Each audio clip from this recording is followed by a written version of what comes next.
right, Steven Simcox and the wheel. The Wednesday Wheel of Wonder. Wonder? Whimsy? Whimsy and wonder. All the W words? Yes. It belongs among the wildflowers. So. Okay, Steven. Best true freshman seasons of all time. All time. You ready to wheel it up? Yes.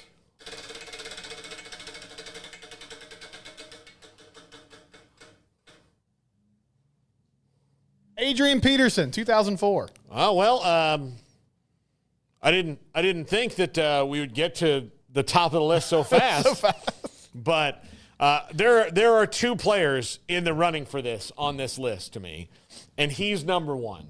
And the next one, number one and number two are obvious to me. The rest I'm going to have to really think about. But to me, and maybe it's a little bit of more recency bias, but the most dominant I've ever seen a freshman, and should have won the Heisman Trophy, but they had this stupid freshmen can't win it. Then I know Tebow won it in 2004, and deservedly so. I mean, he won it, but if you flip it, if Tebow was a freshman and Peterson was a sophomore, then Peterson would have won it. That was the criteria. Yeah. For then until Johnny Manziel won it and Jameis Winston won it, there was there's no way somebody who's a freshman is going to win this award. But Adrian Peterson, to me, has the biggest beef about not winning the Heisman of anybody maybe ever. Do I remember right that there was a push? I don't know if it was from his camp, but there was a thought about this dude could play in the NFL right now. Yeah, now. He wasn't that there's another guy on this list who very much was, right before then. Yeah.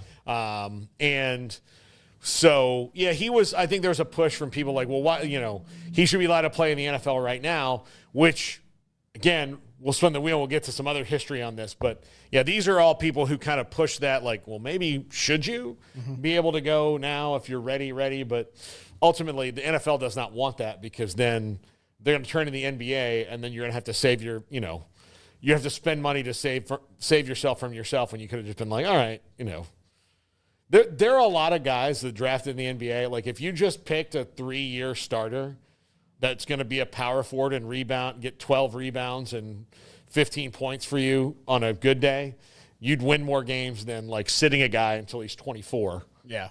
But that's not how it works. Everybody's drafting on potential and not necessarily that when you draft a guy who's played 1 year of college basketball. Right, it's this guy's 19. We're and banking shot this 36%, but you can see he could shoot 50% if only you gave him the training. So no, it's a very different world in the NBA draft. Yeah. All right, AP or AD. Yeah, AD number one.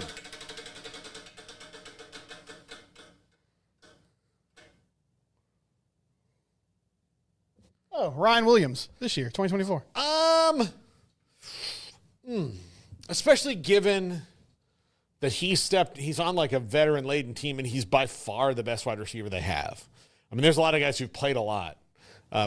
Look, one of the guys is in the portal, Kobe Prentice, was a really high-ranked receiver just a couple of years ago, and Ryan Williams darted past him on the depth chart. So let's put him at 8. Okay. And he didn't affect the Heisman race or the national title race really all that. Well, I mean, he might. But they got 3 losses, so let's not. Yeah. There was a time where it looked like he would. Yeah. After that Georgia game, it felt oh man, this guy's going to be the talk of the country. But he's not faded. I mean, he's still having a really good year, but the conversation around him has faded a little bit as the years progressed. Yep, absolutely.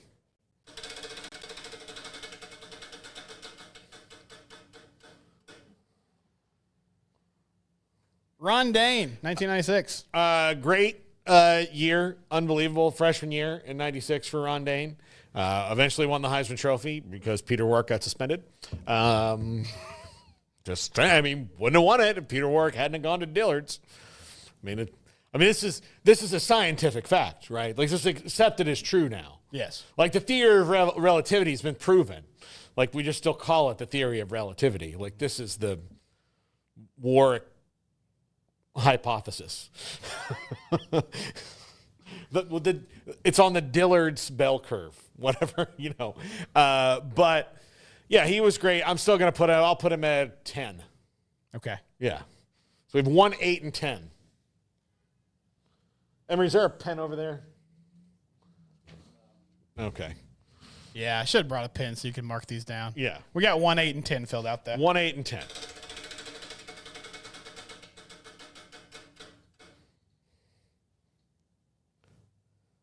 Jalen Hurts, 2016. Well, let's put him at. They won in 2016, didn't they? Mm-hmm. Yeah, let's put him at 5. Let's go ahead and put him at 5. Yeah, because that was. I mean, look, he stepped in, he played great, but he also stepped into a team that was loaded. Yeah, he didn't have to be as like he could have been a little less great than he was, and still won. Yeah, but yeah, he was great. No, he was outstanding. I mean, he was mainly just like. Not just, but he was a big time running threat that year. Yeah. They kept the ball on the ground with him a lot. Yeah. And he thrived in it. But yeah, what a weird career he had. Oh, I know. And we're and like, it's still kind of an odd career in some ways, but well, I honestly I think that Jalen Hurts' only problem is his head coach. I think that's the only problem. Like the Philly fans don't even really like him all that much, and no, because he yells at him all the time. Yeah, I mean he's just mad. Like he forgets where he is. Like that's what it is. But yeah, I mean I'm other than the fact that he's a Philadelphia Eagle, and I find that quality in a person repellent. Agree. Yeah, strong agree. But other than that, I'm a huge Jalen Hurts fan. Mm-hmm. Always have been, always will be. I have to pretend that like. He's my fantasy quarterback, and I'm happy about that. And I have to pretend like I'm upset when he has a good game this year, and I'm really not. 1, 8, 10, and 5. Yeah.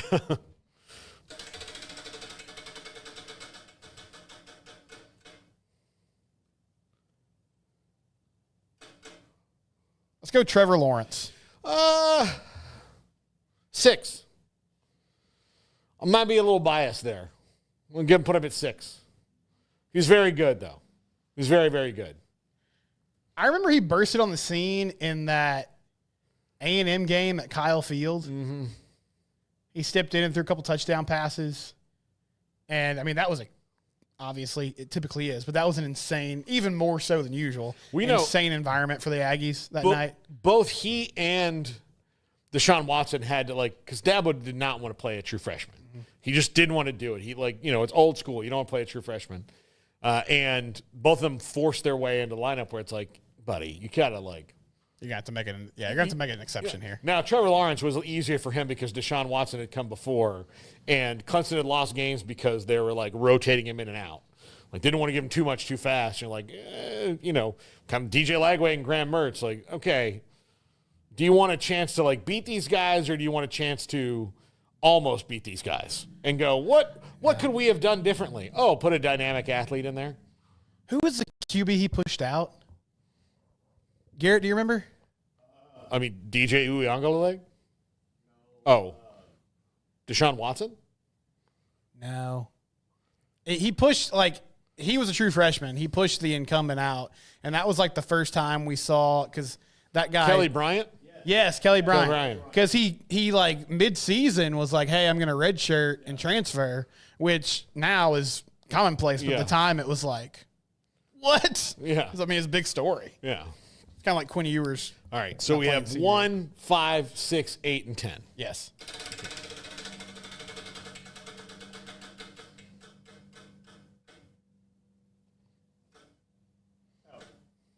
Hershal Walker, 1980. Number 2. Look, he's the one who started the discussion. Used to, underclassmen couldn't come out. Yeah. And then because of Hershal Walker, the USFL, and the fact that the Cowboys had a backdoor deal for him anyway, Gil Brandt had one. Gil Brandt, it was against the rules. Gil Brandt became a good friend of mine, and I talked to him all the time. And I remember asking, I read it in Jeff Pearlman's book, Football for a Buck, which is absolutely fantastic, and everybody should read it, about the USFL. I asked him about the story that he told in it. He's like, yeah, he took out he gave me 10 other details. I'm like, yeah, no, we were ready to do this, and Hershal's going to leave school, and the rules were the minute he turned 19 or whatever, or 20, we could sign him, and his birthday is here. And I was like, damn, Gil, you're a gangster. Yeah, everybody talks about how Bill Belichick knew every rule and how to exploit it and how to, like, get right up against the line. Well, Bill Belichick learned it all from Gil Brandt. Like, he knew that, like, okay, who's the guy who knows everything? It was Gil Brandt. And Gil Brandt's the reason now that you have to watch a guy leave early. Like, that's what you had to do. It was him because the NFL knew that he was going to keep pushing it and that he'd figured out, like, they knew he was going to figure out the loophole. The other thing he was going to do was, fine, go play for Donald Trump and the Generals, but when that league falls apart, like, you're going to be here anyway. Mm-hmm. So. Yeah. Interesting. That's a cool story. Yeah.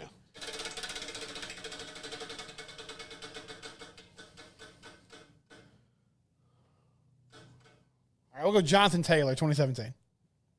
11. It was fine. Didn't affect the national championship race, but it was an excellent season. He's a fine player. Mm-hmm.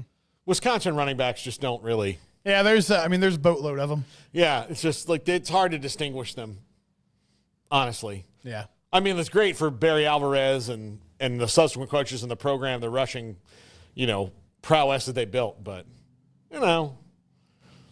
it's like just kind of like a grilled cheese sandwich where you kind of had one, you had them all, right?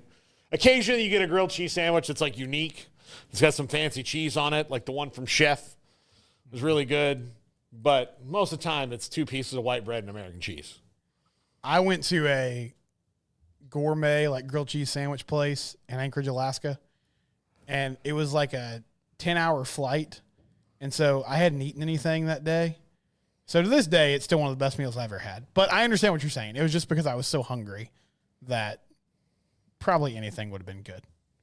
But, yeah, Wisconsin running backs, they're a dime a dozen. Yeah.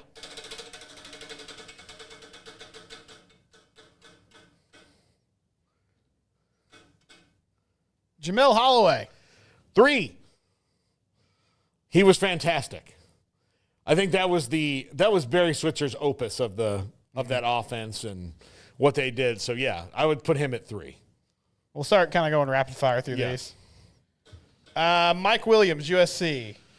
12. I'll put him at 12. He had a great season, and then he was the one who was like, I should be able to go to the NFL right now. And then they fought, and he didn't. Didn't you? Didn't do it.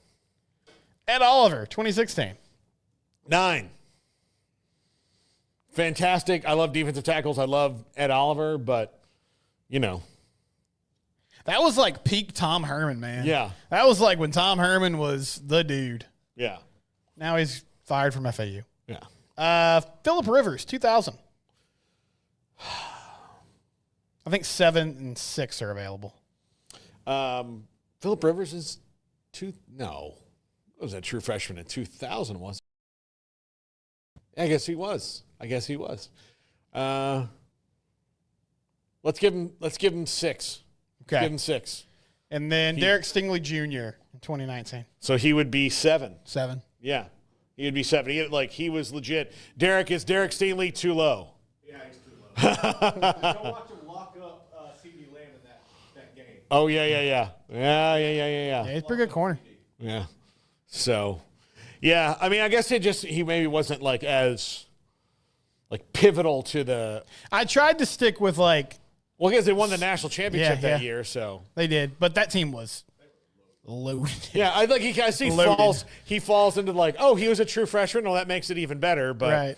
And then the other thing is like he's covering Justin Jefferson and Jamar Chase in practice every single day, so he locked up CeeDee Lamb, which. I mean, those are the only – like if you asked me 2 wide receivers I would take over CeeDee Lamb, those are the only 2. Mm-hmm. Those are the only 2 that I would be like, look, if you want me to take somebody over CeeDee Lamb, it's got to be Jamar Chase or Justin Jefferson. Yeah. Outside of that, no, CeeDee Lamb is the guy. Yeah, absolutely. So there you go. There you have it, the Wednesday Wheel of Whimsy. We have Peyton Sorcer coming up right now on – rankingsrightnow.com. He's our Chiefs rankings officer. He's going to go through all of it when it comes to what that meant last night. No, just go right to it, Jack. And so he's going to, especially Big 12 versus ACC and where those things lie. So you get to spend 5 minutes with him. We've got a huge show coming up for you today. I love it when we have new coaches on the show, and we do today in Scott Abel, the new Rice coach. And we'll have him right after. We're very Rice heavy because right before that, we'll have Taylor McHargue, former Rice quarterback and college football analyst with us. Greg Powers of Dave Campbell's Texas Football. He's the director of recruiting. Graham Coffey of Dog Central Talking Georgia. Zach Gelb in Infinity Sports Network. And if we get to a pod today, it will be the Big 12 South.